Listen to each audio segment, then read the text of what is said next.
Hello, my name is Matthew, and I finished reading Crime and Punishment, the Michael Katz translation of Dostoevsky's novel, and I'd like to talk about part six, the ending of the story that we've been following, uh, beginning with our main character, the Raskolnikov, the person that we spend so much time with, and enter into his mind and emotional state, this unhealthy, mentally unwell, unbalanced, unhinged, um, young, delirious, insane individual, and the double murder that he commits, and all of the ramifications, the turmoil, the emotional weight, the excitement, and nightmarish world that all of this comes spinning out of, from this one individual who commits this unmotivated crime, and how it affects him, that emotional weight put on him, and how it affects everyone else in his life, all of the other characters that are spinning around him, and the negative effects, the turmoil that we find with everyone that he comes into contact with. The novel has a satisfying conclusion, but it's depressing, it's emotional, and there's just this moment of a final breath of relief in the final line of part six. He turns himself in. Throughout the novel, Raskolnikov is the most unlikely of protagonists. He's unlikable. He's mean. He's a double murderer. Has these fancies, these ideals swirling around in his head, and that the kind of excuses that he starts making, and having these rational or irrational thoughts trying to justify his behavior. This idea of the ordinary rabble, and then the extraordinary man. And he has examples of Alexander the Great, and Julius Caesar, and Napoleon Bonaparte, and it's almost as if he's mostly upset at coming to terms with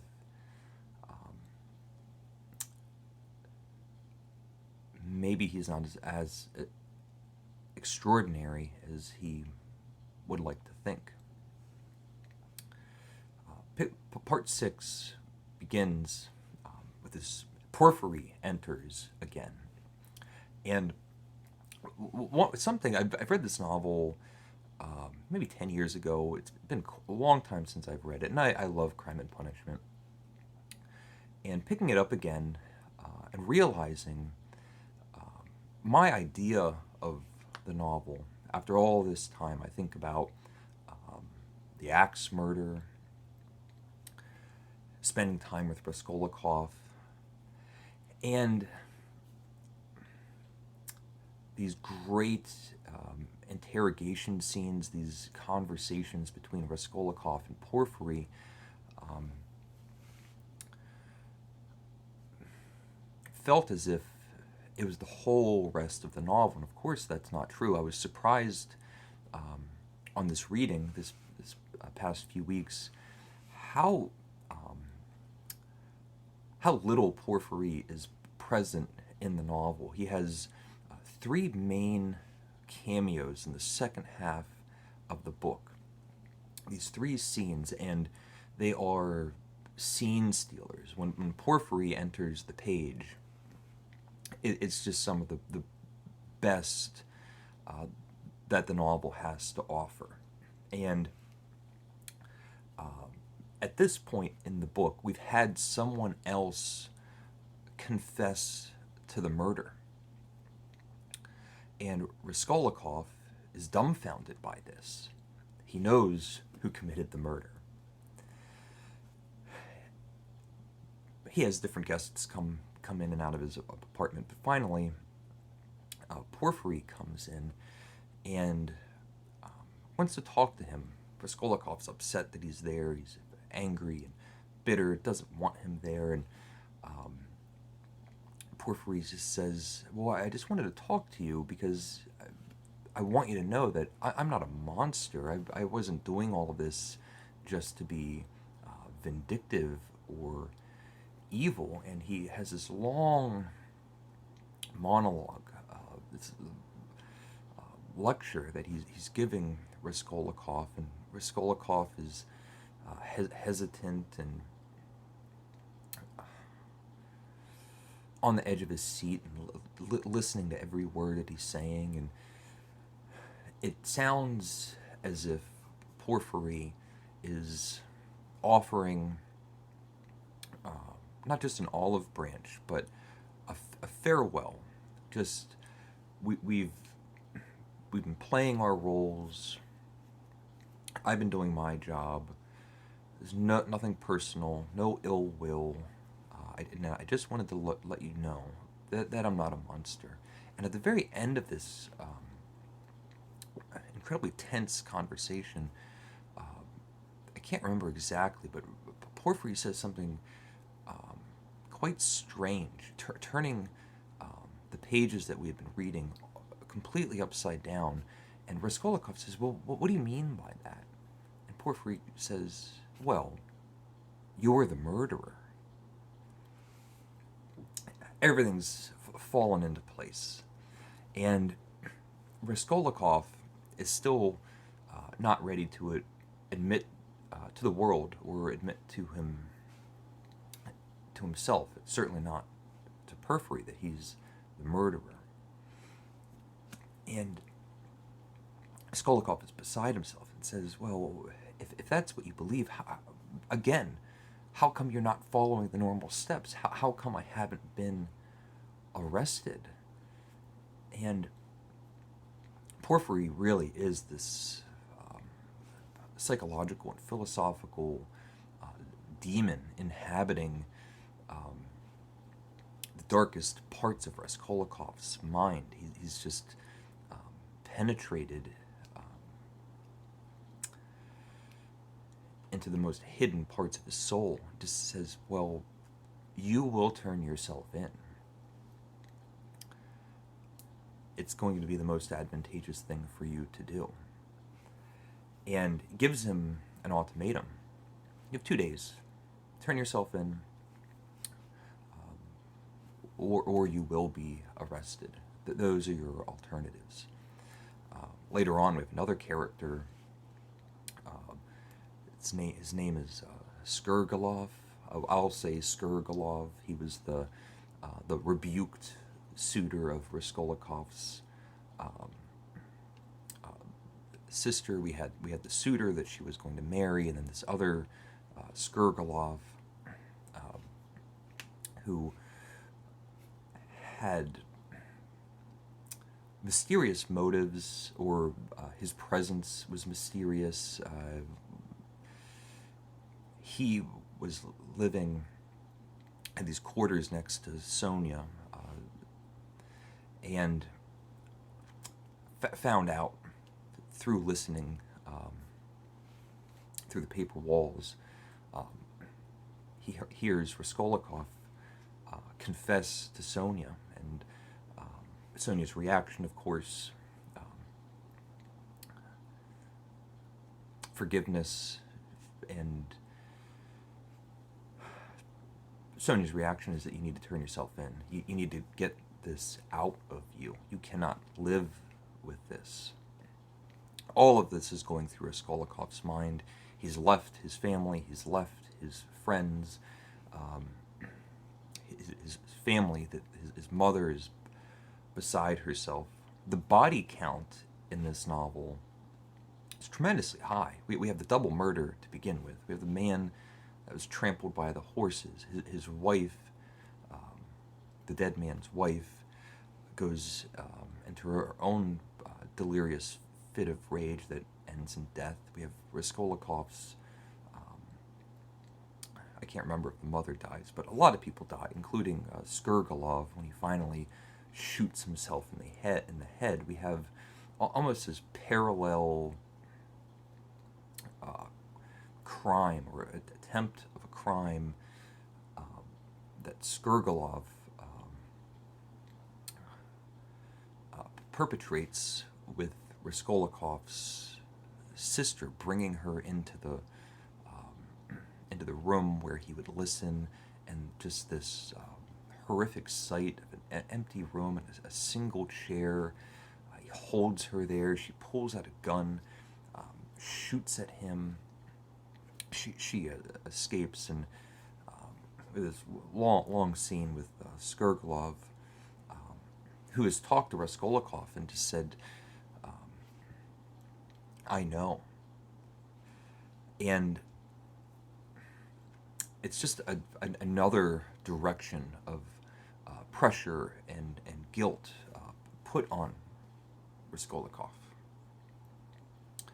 He's visited Sonya. He's seen his family. He spends time by himself. What is he going to do? The sharks are circling, or the vultures are circling him. He now has someone that knows that will forgive him, but will only forgive him if he turns himself in. We have this inspector, Porfiry, who is giving him an opportunity to benefit himself, but that is to turn himself in. We have the Skurgalov character, who Raskolnikov learns he has something on him that he will be using he will use as a pressure point on Raskolnikov for the rest of his life, and it will be this burden on him and his family.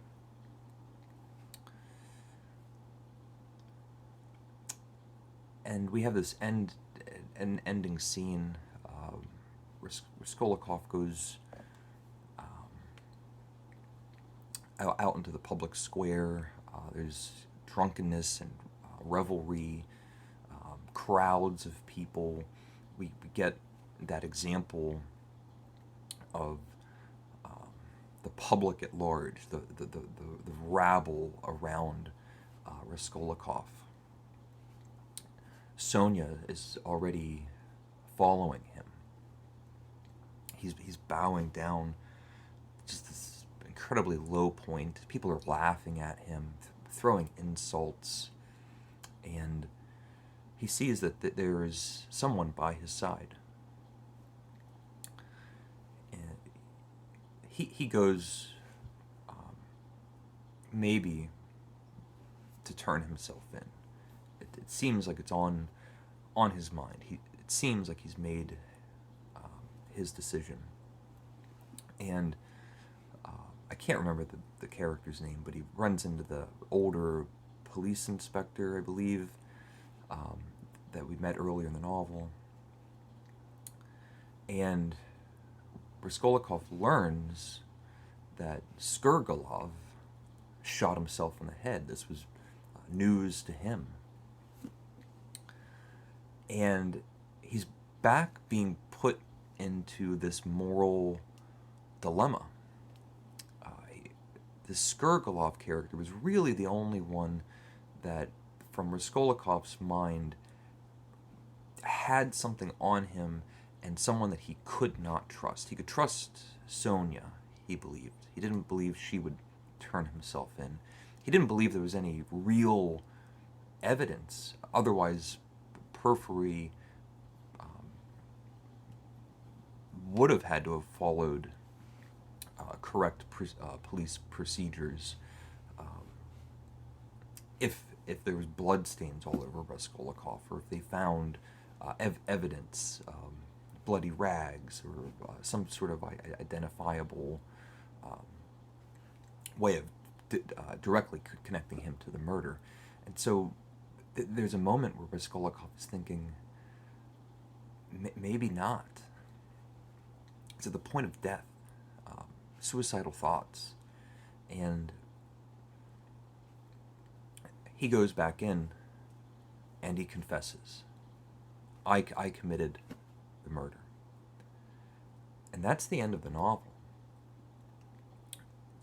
Hugely satisfying, emotionally exhausting, and psychologically. We've spent so much time with Raskolnikov, of course, but all of the characters that we meet are pushed to the edges of sanity, and we see insanity, madness in so many forms, through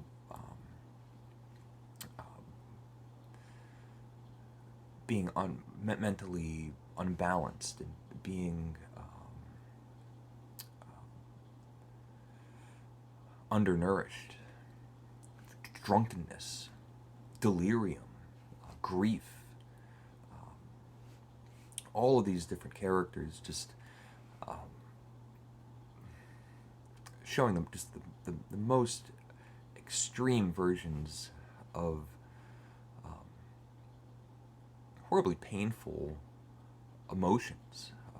There's rack and ruin throughout the book. Hardly any relief. And at the end of the novel, and thinking, what has Raskolnikov learned? Do I like this character?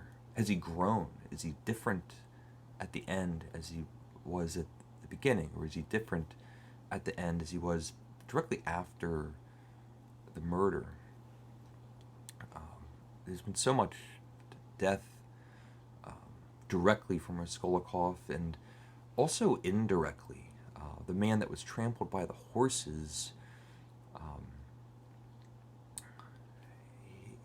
he had this attempt, possibly for redemption. He had this attempt to save him by taking him back to his home instead of the hospital. And after he dies, maybe thinking he might have lived if he was in the hospital. All of the family trauma that happens, in that situation, with what happened to the mother, and just so much death, so much grief, so much misery. Raskolnikov is done with all of it, and turns himself in. It's not this moment of epiphany where he's clearly doing the right thing and he's seen the light, and or anything like that. It's still just a frenzy, a confused, claustrophobic web of emotions, and all of the little plot lines, the storylines, get so interconnected and just fold on top of themselves. It's there's the domestic drama. There's the love triangle with his sister, his own new romance with this woman. And, it's exhausting. It's just an exhausting novel,